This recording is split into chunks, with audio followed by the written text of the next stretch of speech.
Hi guys, నేను మీ విజయవాడ అమ్మాయి. So ఇవాళ మా వారి బర్త్డే అనమాట. నేను మా వారికి ఏం గిఫ్ట్ ఇవ్వాలి ఏంటి అని చెప్పేసి ఆలోచిస్తూ ఉంటే ఇన్స్టాగ్రామ్లో నాకు రీల్ కనపడింది అనమాట. సాంగ్ కస్టమైజ్ చేయించిన వీడియో అనమాట. సో సాంగ్ కస్టమైజ్ చేస్తే బాగుంటుంది కదా అని చెప్పేసి నేను సాంగ్ కస్టమైజ్ చేయించాను అనమాట. సాంగ్ మీరు కూడా విని ఎలా ఉందో నాకు కమెంట్ చేయండి.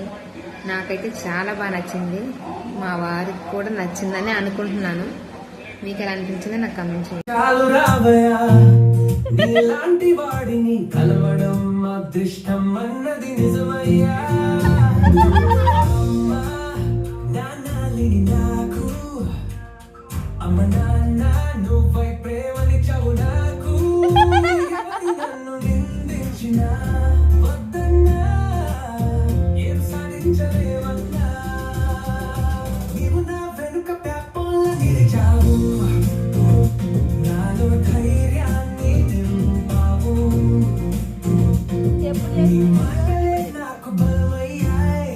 నీ కోసం నేనేదైనా చేస్తా అన్నది మన మాట అయ్యాయి.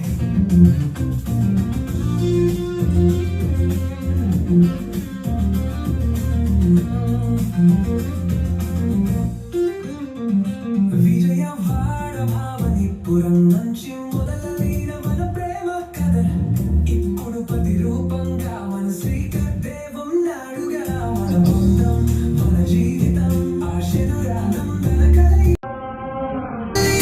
జన్మ అంటూ ఉంటే నీకే భార్యగా పుట్టాలని కోరుకుంటూ నీ వైఫై స్వాతిగా ప్రతి ఏడాదిని పుట్టినరోజు వేడుకలకి ఆ హృదయం వర్తిస్తూ ఆది బర్పుటో మావయ్య పవర్ఫుల్ మన్ రమేష్ అన్న పేరు చిరకాలం నిలిచిపోవాలయా.